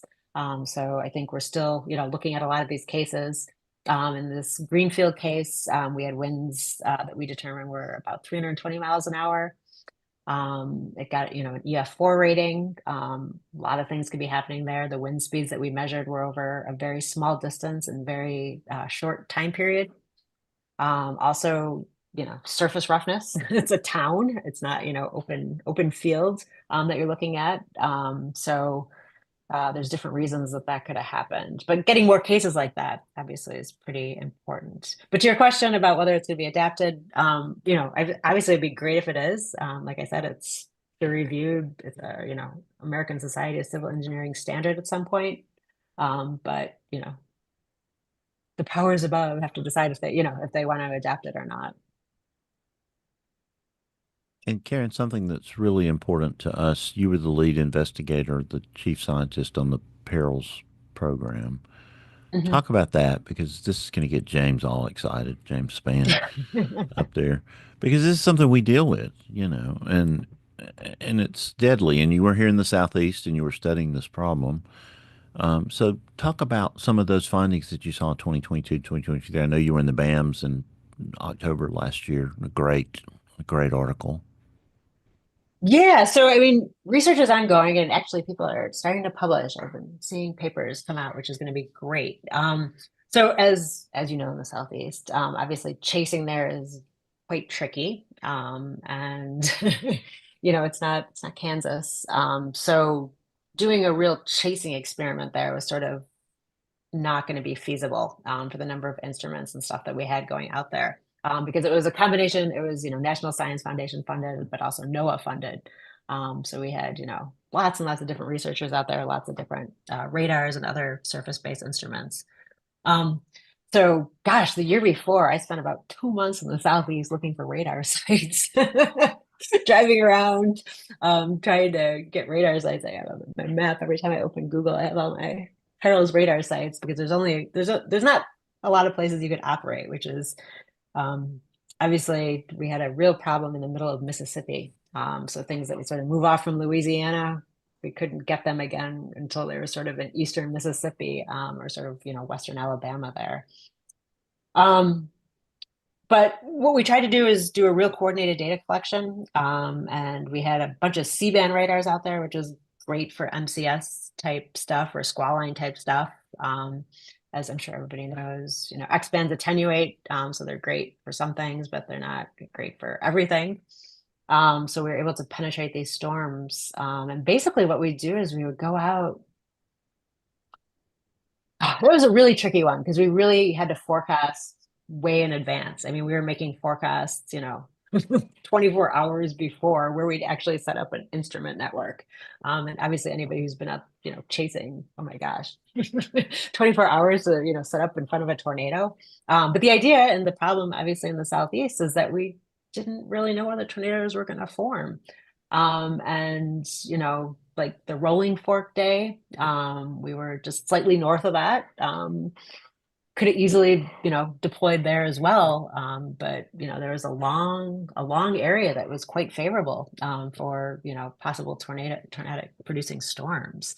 So people are looking at precursors, looking at a lot of, again, what you sort of see at low levels. So I know one of the University of Illinois, she's not a graduate student anymore, has been looking at, sort of your delta V, your couplet, but at low levels and how that translates to actually making a tornado versus not. Other people are looking at, what's kind of happening aloft, looking at, ZDR columns, looking at heights of that type of stuff, and seeing how that relates to what's going on at the surface. Getting to that problem again is that we think a lot of things are happening very near the surface. And how could we relate that information to what's happening, what we see with our observational networks, or what we see much more easily. Looking at cold pools, looking at the differences in cold pools in these storms versus what people see, in sort of, I'll say, typical high plains cold pools. And, looking at mode, again, the Southeast, as you all know, I mean, it's a messy mode out there. So it's, a lot trickier, I think, than what's going on in the high plains. Yeah, that's it. That's right. James, QLCS is bane of our existence to a great degree. Yeah. Karen, when you say low level, what are you talking about? 30 meters or below? Or No, define low probably, level. Yeah, so like, I don't know, 100, 200 meters, things that Okay. are sort of, like I said, things that are sort of at your 0.5 degree scan, but you really want lower if you're farther away. So yeah, a couple hundred meters probably, is See, where things now, are and sort of obviously a where few we are hundred down here, meters. you've got spots where the radar beam's 8,000 feet off the ground. I mean, we've Right. got some bad holes down here. It's horrible. So, yeah, we have no idea what's going on down there. None. Yeah, I'd say, So, yeah, and I'd say, I mean, a kilometer, but really probably 500 meters or so, that type of stuff. And as you also know too, I mean, things happen, probably pretty rapidly as well. So that, trying to figure out what those precursors are to this rapid development. Again, forecasting where in this, mess of convection is actually going to be favorable. and here's a question: we're still launching balloons once every 12 hours. Yes. I mean, this is 2025. When are we going to get real time upper air data? When's that going to happen? You're smart. No, you're a Yeah. researcher. You can't say that. Yeah, no, I don't know. And I've talked to people who work on the HER and they they really say that those soundings, are really, really, really good and really useful for the modeling. Obviously, there's stuff like ACARs and stuff like that. You're getting the aircraft observations, which I think do help a lot of these things as well. Getting, the instrumented aircraft observations from commercial planes. Yeah, I mean, soundings, I think that's one of the biggies for numerical modeling. I will work on Thank you. that. Thank you. All right, I have a question. Karen, it's so nice to meet you. I want to talk about like current projects that have you excited. What are some things that are happening out in the field now that might be new and exciting? And one thing I want to talk to you about too is I'm pretty sure that you ran into a group that was running a drone last summer, the Otis Project. A reason I bring them up because it's special to me because one of the leaders of that group works with Tornado Talk, and that's Nelson Tucker, and he is a brilliant kid. And so it's a combination of he's a student still at Millersville, and then he's out doing this project with drones and flying into tornadoes. And so just kind of talk about using drones and those type of projects and maybe some other things that you're seeing that are kind of on the cutting edge of research. Yeah, sure. No, I mean, the drones, that's a great thing to bring up. Yeah, so somebody approached us and, yeah, asked if we could sort of quasi coordinate, in the field. And yeah, I mean, they have a really great idea, which is, delivering the drone to the tornado, as opposed to, trying to fly like these fixed winged aircraft or just fly a drone into the tornado. And they have experience, with these type of drones. I think they're drone racers. And yeah, most certainly thermodynamics is a big gap in our understanding of what's happening near tornadoes and what type of air is feeding the tornado and coming out of the storm. So a lot of people lately have been doing, well, we have what we call these swarm sounds, which are basically, neutral drifting soundings. So basically tossing those in and trying to trace the air that way. But it's not very targeted like these drones are. So one thing I'll say, when people are trying to get measurements out there, is that you kind of need context for your measurements. And drone measurements probably alone aren't gonna, you need more than that. So you do need sort of your radars out there or your mobile radars. Otherwise, you'll never know if you're in the tornado. You don't know what you're sampling. You sort of have no context for your observations. So back in the day when we worked with the TIV with Sean Casey, one of the big things when we work with him is that he was very willing to coordinate with us. So he's was willing to be on the same storm, willing to sort of go where we told him to go, or be near where we think the interesting part of the storm is. And yeah, so for the Otis project, I know I keep just getting late. I need coffee. No, so I mean, I think they have a really great idea. We loosely coordinated it with them this spring. So there was the Greenfield tornado, and then there was a tornado down in Oklahoma, where they were out flying their drones. So I think for them, part of their this year was getting sort of their proof of concept going, and really seeing, what needed to happen to get these, into the storm, and how much lead time they needed, and how the sensors are going to do or not do in these storms. I mean, I think they're making a few modifications to one of their sensors, which is great. So I think they were definitely in, how do we do this better mode? And then, talking to us too, and sort of what kind of questions you want to answer. Obviously observations are great, but if you're not really going out there answering a question, sometimes it's sort of a gee whiz, which is great. I mean, there's nothing wrong with gee whizzes. But if you're trying to, meld it with, some of the scientific questions out there, you have to make sure that you're deploying things, designing things, and doing things to answer, a particular science question. So I'm excited. I'm excited for what they're doing. I think, like I said, I think that's a really innovative approach. I haven't seen that before. And I think I'm excited to see what science could come out of that, because they're definitely looking at a gap in our observations, and trying to address that gap in observations. Hey, Karen, let me kind of shift gears for just a second. Yeah. I think you're a great role model for young women that want to do science. Don't you think we've come a long way, but we still got a ways to go, right? Um, yeah, I never know. Yes. I mean, yes. I mean, I think obviously, when yeah, I mean, I think there's been a lot less females in the field than there are now. Um, I mean, I came from physics, so I always joke. I'm like, there was nobody, there was no females. I'm like, I never had like a female professor in physics. Um, so yeah, I mean, I think, yeah, having, getting people, I think just getting people out there, getting people to, have more opportunities and decide what they like or don't like, see what they're good or not good at. I think just that type of stuff, really helps people decide, what direction they want to go and where they're going. Like I said, I always joke. I mean, I definitely see people come into the field and they're just like, I'm a computer modeler. But that doesn't mean, that they're not, an excellent computer modeler. So yeah, I mean, I think I don't know. And that's not a good answer. I know. It's a great answer. It just seems to me that so many brilliant scientists are women, and I'm old as dirt. I'm the oldest guy on this show, and I can recall a time where there were basically no women in the science. And it's very refreshing to see what you're doing and how we made some progress here. So, but having said that, we have to take a quick time out, and we're going to hear from Jen.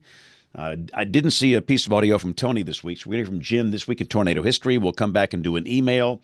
We'll do Picks of the Week. We'll hear from Bruce Jones and much more as WeatherBrains rolls along. This week in tornado history, February 10th, 1921. A devastating F4 tornado crossed through Wilkinson and Washington counties in the state of Georgia. It moved to the east and northeast from near the Toomsboro area to Oconee. The poorly constructed homes in the mill village of Gardner were demolished. Per Thomas Grzulis, an entire section of town literally vanished. Reliable reports indicate that at least 7 bodies were carried over a half mile. A total of 31 people lost their lives that day, and at least 100 were injured along the 8-mile path. February 12th, 1945. An F3 tornado moved 13 miles through Montgomery County, Alabama. It brushed the west side of Montgomery and then demolished 30 homes in the cotton mill community of Chisholm. Deaths occurred in 15 different homes in a 20-block area, and losses totaled about $1.7 million. A total of 26 people were killed and over 290 were injured. February 14th, 1908. An estimated F3 tornado moved 5 miles through Smith County, Texas, right through the city of Tyler during the early morning.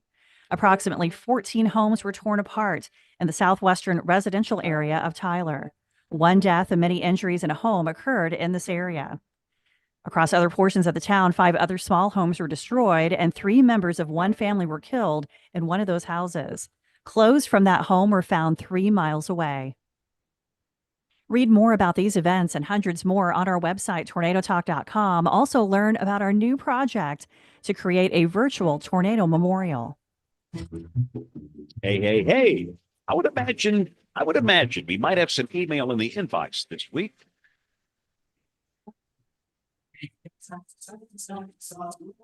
We do. And first of all, thank you to everybody who has sent us emails or responded to our social media about the 1000th show, getting us your ideas. We have plenty to pick from. I wish we could get to everything. We won't be able to, but we're certainly going to parse through it, and we're going to grab some audio and share memories for our 1000th show. I appreciate it. So I'll probably prompt those social media posts a little bit too over the next couple of weeks to get more ideas, but we appreciate it so much. We just love that you love our show and you listen to us every week and even go back and listen to all the past shows. Couple of emails that I want to get through. First of all, I heard from our friend Jim Lewis, who has a question, goes out to everyone on the panel. Are there any terms people use incorrectly or in an unusual way that drive you crazy? And as soon as he asked this, you know who I thought of was was Chuck Doswell, because he has that whole list that James used, James A, as his pick of the week a couple of weeks ago. But I immediately thought of that, but I thought I would just throw it out to you guys. Are there any terms that you're like, please don't use that term, it's driving me insane? I hate corridor when people say along the I-44 corridor. It's Oops. I-44. Oops. Whoop, whoop, whoop. There you Guilty, go. guilty. Guilty. I'm scratching that from my vocabulary right now. Yeah, It will never me be used too. again. Is Never. tracking Never. available now to us as an approved term, James A., or are we still banned from using that term? Um, I did my best to agitate a certain consultant company by never using that word. And they wanted us to track everything, even things that couldn't be tracked. Correct. Like you can't track Tracking that. sunshine. Yes, you Tracking can't track sunshine. So, and to be honest, tornado on the ground is kind of another one.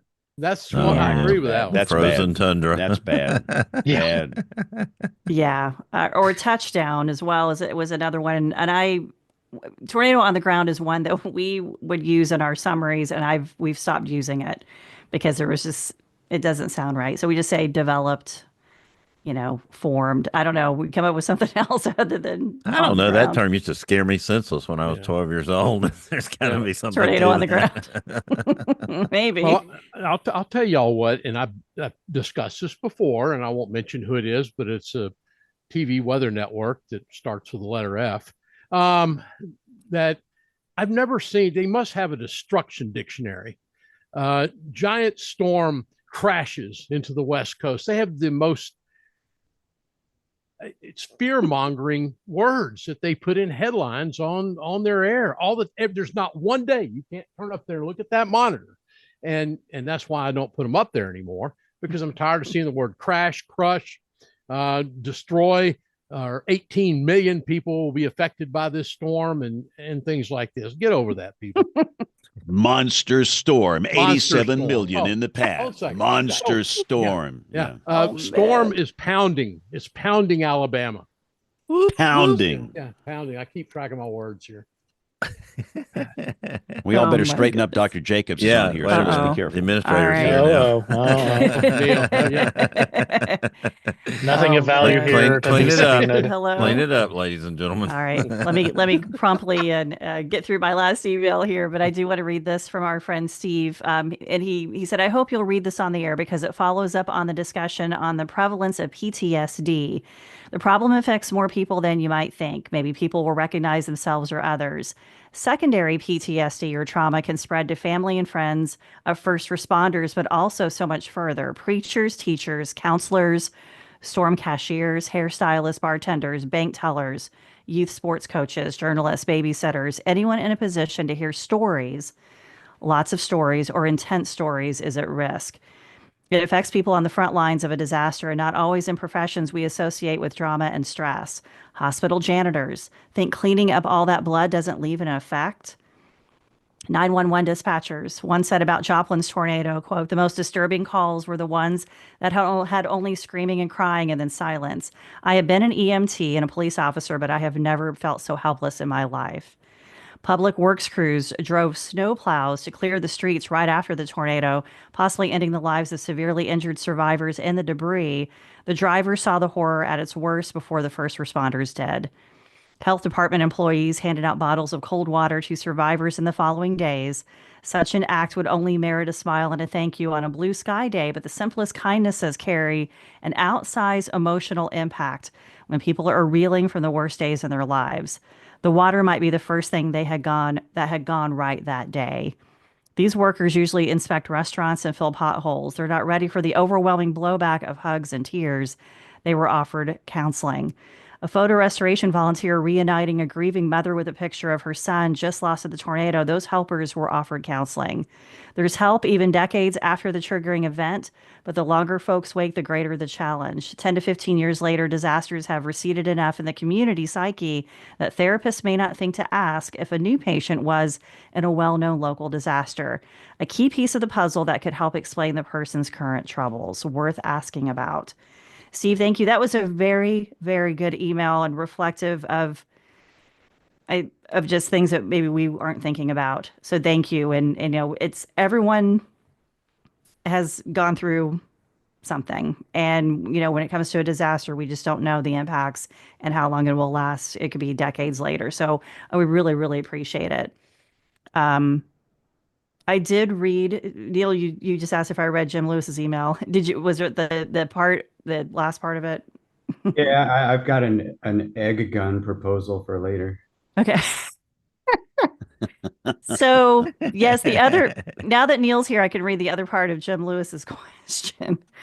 Um, Let me pull that up. Jim is a hoot. Apparently, they're nominating Neil Jacobs to head NOAA, so congratulations to him. Seems like a step down from being a WeatherBrains panelist, but to each his own. Absolutely. Yeah.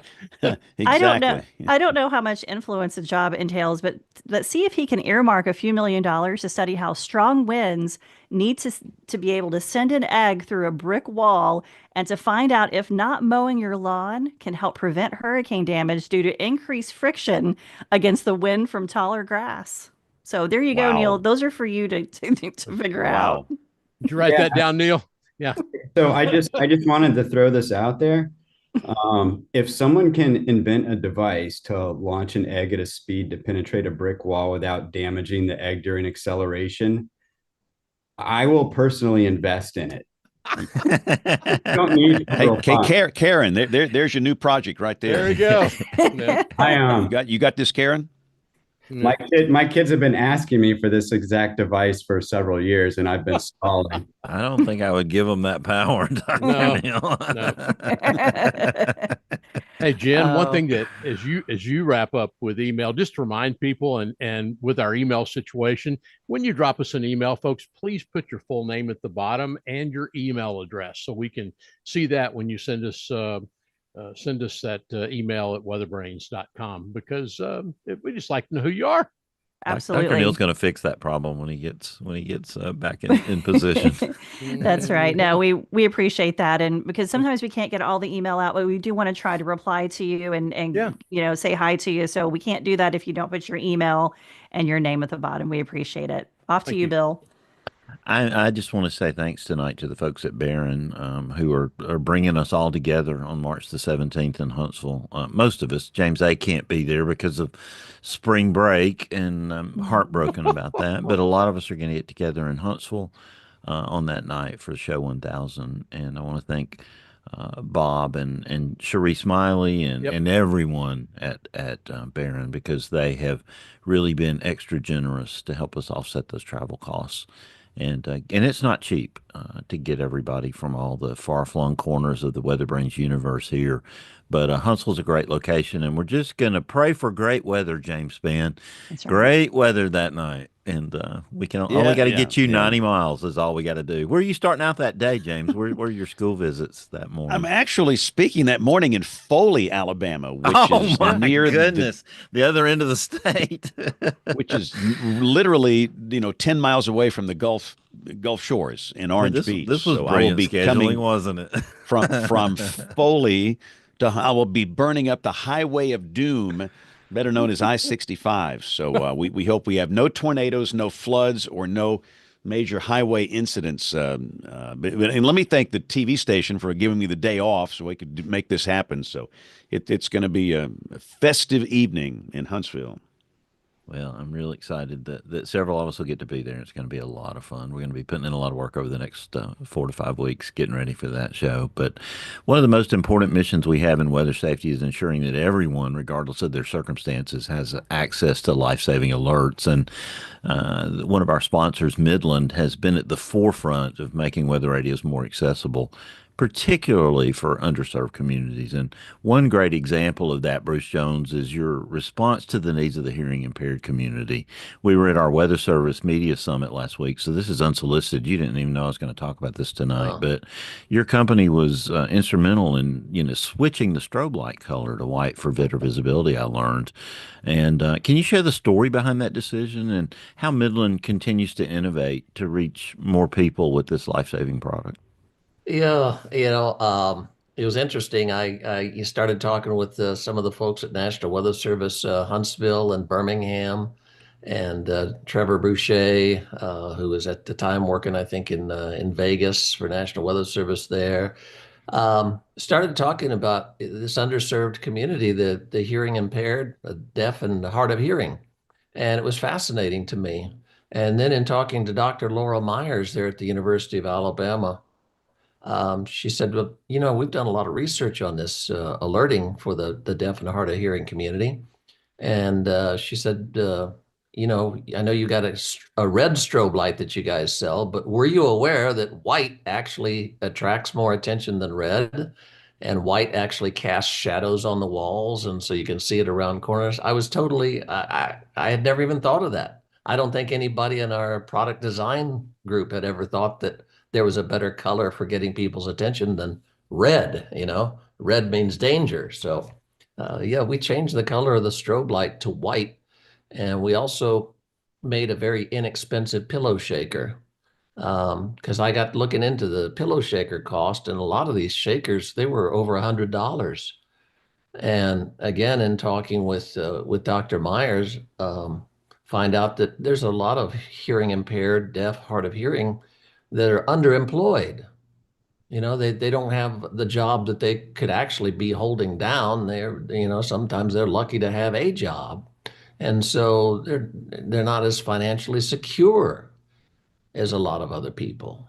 And to try to sell a $100 shaker to me was almost criminal, I thought.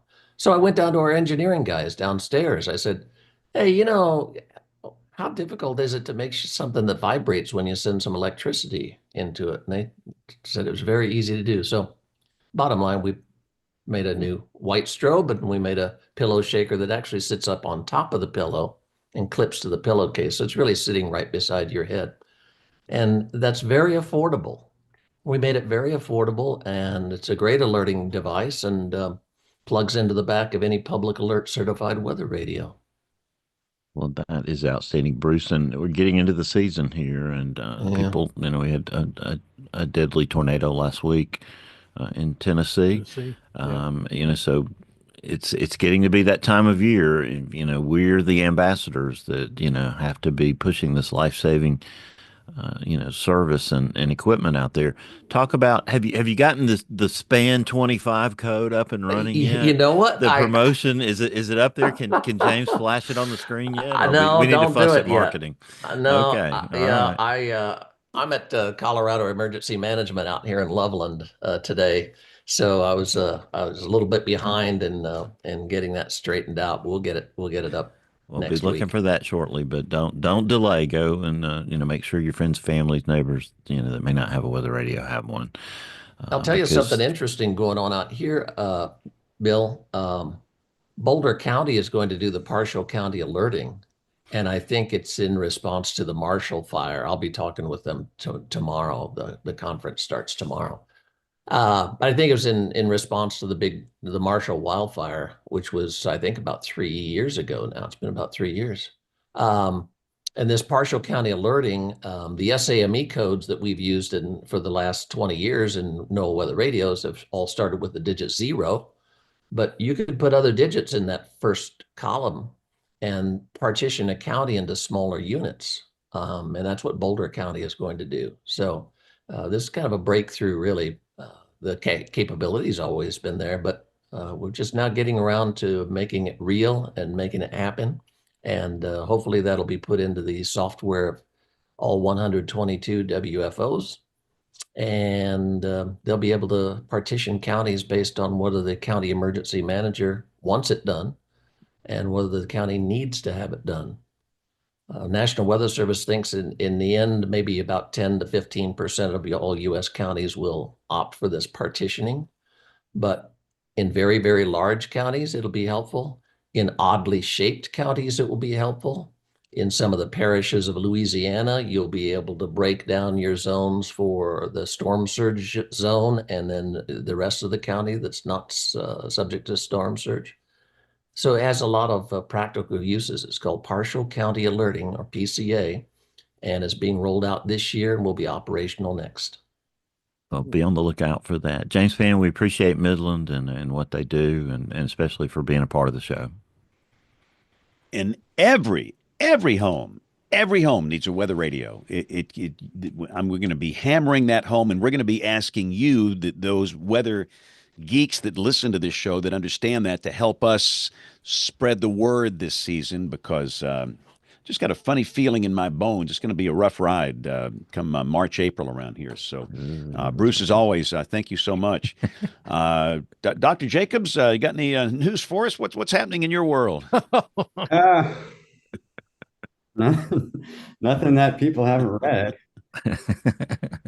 You're the star of all the social media platforms now. Wow. I know. See, this is the reason why I'm not on any social media, because there's just no point. It's yeah, I guess I've been nominated to go back to NOAA. So next steps are a confirmation hearing, and we go from there. So I'm pretty excited about the opportunity. Got a lot of really cool things planned. Give us a preview. Give us a tease. Ah, I see. I can't. That you'd have to break our legs, right? Yeah. Well, I mean, I'm sure someone in the confirmation hearing will ask me. Yeah. So, yeah. But I think I mean, you all know, like, what my priorities have been in the past, and obviously, it's probably going to be pretty similar. So yeah, I'm looking forward to it. I'm pretty excited about it. Hey, Neil. Well, do you prepare for something like that? I mean, when you're going into a hearing, like whatever they call that, do you have to prepare yourself in any way? Yeah, I do. I mean, I read, I study, I make sure that I understand what the priorities are for all the different members on the committee. Because they represent states that have issues, and there's obviously no issues in everybody's state. So got to understand what's important to them, and then obviously what's important for the agency, and what's on the various priorities and agendas that people are talking about. So lots of prep work. Believe it or not, most of it's related to fisheries. That's a little bit of a challenge, but yeah, I don't know. So one thing that we do is we'll do these things called murder boards, and this sounds like some kind of what? Yeah, sounds like a torture device.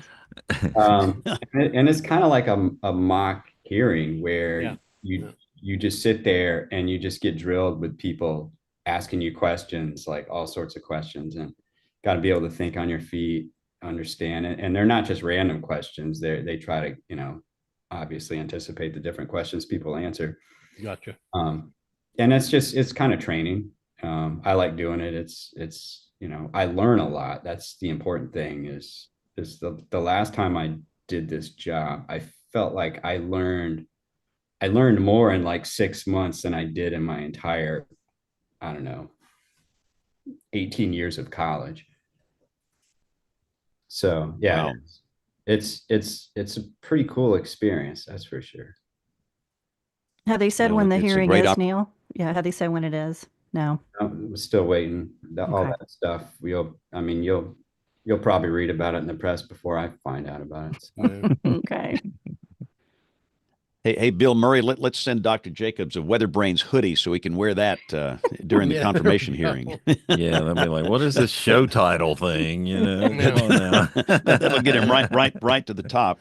Yep. All right, well let's go around the horn and do picks of the week. This is where everybody is going to share something weather related. Karen is still here. This woman is special because she hasn't hung up on us yet. Yeah. Normally they just hang up on us. So, Karen, we're going to stall and we'll make you go last. But we are asking for you to come up with something that is cool, interesting, weather related. This can be a data source, website, hardware, software, anything remotely related to weather. So let's begin our picks of the week segment with James Adelot in Tulsa Town. James, what you got? Well, mine is her forecast sounding just to the northwest of Tulsa, valid Wednesday morning, just to show you how complicated and how complex P-type forecasting can be, why I hate it with the fury of 1,000 suns, because you are making a lot of assumptions, not only with surface conditions, but with lift and every other level up pretty much to the dendrite growth zone. So yeah, it's not much fun. It is high stress, and man, the failure mode is not very good. But if it was easy, everybody would do it. You Yep. That do is it right. because it's hard. That's why you do it. Like coaching the Uh, Chiefs. Hey, stop oh, it. Oh, Stop it. oh. sorry, Bruce. Yeah. All right. Ouch. Goodness gracious, Bruce. Let's just go to Bruce right now because. So did you watch the game at Yes. all? Well, I was ready to be done at halftime there. It was an insurmountable lead. Wow. Yeah, it was sad. Well, what you got for us, Bruce? Give us a good pick. Hey, just a shout out both National Weather Service Topeka, National Weather Service Kansas City, National Weather Service St. Louis, doing a wonderful job. We have another snowstorm coming for this area, and that'll be the heavy snow will be falling Wednesday, starting early Wednesday morning. Morning commute's going to be a mess, but the National Weather Service offices with these snow graphics are just doing a wonderful job. It's fantastic. The explanation of the timing of the events, the explanation of how it's going to unfold, and how much snow you're going to get. Big kudos to them. I'll pass along the links to their graphics. Outstanding. All right, Jen, give us a good pick of the week. So my pick of the week is a post from WBIR Channel 10. It's the Tennessee Highway Patrol drone footage of the tornado that hit Morgan County, Tennessee, that Bill alluded to just a little bit ago. It was in EF2, and tragically there were 2 fatalities. Wendy Smith and her daughter, Felicia Williams, were killed, and 3 others were injured in that area. So that was in the Deer Lodge area of Morgan County. And that's west of Knoxville, and that was a really rough night. That system really overperformed. All right, Troy Kimmel, I know you got something good for us, so go. Well, it's that time of the year, and my pick of the week is the National Weather Service Southern Region, basically office links across the United States. So where do I take in this? Folks, go down there and look up your local office and look underneath. Usually it's underneath the local programs tab, and look at the Skywarn training that they're unfolding across the country now. There's so much neat stuff. And you know what? If you're really interested in weather, maybe go and check out an online session in an office not in your area. Go look and take maybe a Skywarn class in another office somewhere. There's no rule against that. That's my pick of the week. National Weather Service, and a lot of good work being done by the WCMs across the country, and their Skywarn training, which is really starting to kick off now. Indeed. All right, Dr. Jacobs, give us a good pick of the week. So my pick of the week is Terrence Bam's paper. Shout out to Matt Parker, too, from NC State. Go Pack. Propagation, evolution, and rotation in linear storms. I've always been fascinated by this stuff, largely because I'm more of like a synoptic person. And when the scales get really, the resolution gets high, it always makes me I wonder how you model that stuff, especially like mesovortices and things like that. So as cool as AI is for, replicating things like the GFS, I think we have a lot of work to do on the modeling front when it comes to super high res convection stuff. So, field experiments like Vortex Southeast, I think are blazing the path for this stuff. But just as important as the research is the acronym. And when I tell people, like at the AMS policy colloquium, I said, writing really high quality legislation is important, but your bill has to have a title that makes a good acronym. That's really important. And this one does, which I really like. So kudos for thinking on that. That's outstanding. All right, Karen, so beat that. The floor now belongs to you. Go. I wish I could claim credit for that acronym. That was actually Kevin Nupp at UAH that got that one. Yeah, so props to him. Oh my gosh, can I be self-serving in my pick of the week? Please do. Absolutely. Please do. That's were. what people do in this. This is your chance to promote. Go. Well, I was going to say our website, and then I'm looking at it like, oh my gosh, I'm like, we need website help. But if you do go to our website, it's thefarmfacility.org. We do have an image gallery, and for some reason, whoever was doing it recently was putting all our fire stuff up. But we do have cool loops from like our radars and stuff like that. And when we're operating, I had mentioned we'll be after this ice chip project. We'll have links to real-time data We also have our own software that people can download and use as well. So don't judge the website designer, but the content. If you Just look take a for look it at is ours, good. Karen. If you're Trust me, we have this, we have the same problem. We're not No, getting a content is Webby. always king.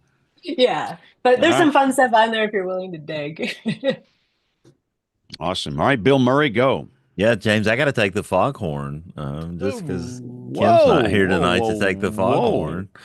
I'll take the foghorn. But got a couple of cool guests coming up. Next week I don't have a guest because Janice Huff, her handlers would not approve her being on the show, James Spann. So you need to call New York. Don't look at me. You're It's the got to one be that somebody rattles other the than me. cages of all these media moguls up here in these big cities. So you need to rattle some cages. So she had to bow out. But I kind of did some double booking on Rod Hill, so maybe I'll be able to move him into that. But Roger Edwards will be here on the 24th, looking to that, and Pete Wolf will join us on March 3rd, and then we're going to get dangerously close to show 1,000 on March 17th. Thanks to the Barron folks for helping make that happen. And we're live in Huntsville, Alabama. Is there a specific now? Is this an open type invitation where people can come and watch or not? No, you it's tell in me, it's Bill. in a conference room there, so it's going to be just us. Okay. Won't be a public event, unfortunately. But No mosh pit? no.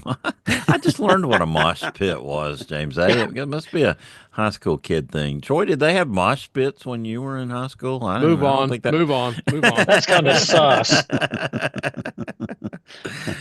Oh my Oh goodness. boy. All right. So Karen, anything else we need to promote here before we wrap this up? This is your promotion moment. So anything else other than the website, social media, anything? Oh my gosh. They're all of the same quality. No.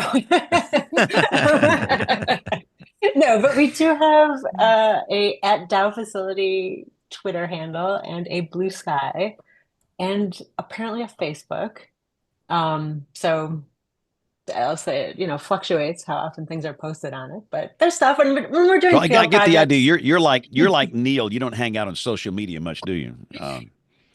Not so much, but when we're doing field projects, we try to be pretty good and sort of tell people what we're collecting data in. We try to post images of the data that we're collecting and tell people what we're doing. So it gets active when we're out in the field. When we're not out in the field, there's a lot of here's a radar dish just sitting in our hangar. Yeah, that's outstanding. Okay, well, we are going to wrap her up here. For those that are new, we are typically on the air Monday nights at 8 o'clock Eastern, 7 o'clock Central. And you can watch this live. Most people listen to the audio podcast, but you can watch it live on the WeatherBrains YouTube channel, youtube.com/WeatherBrains.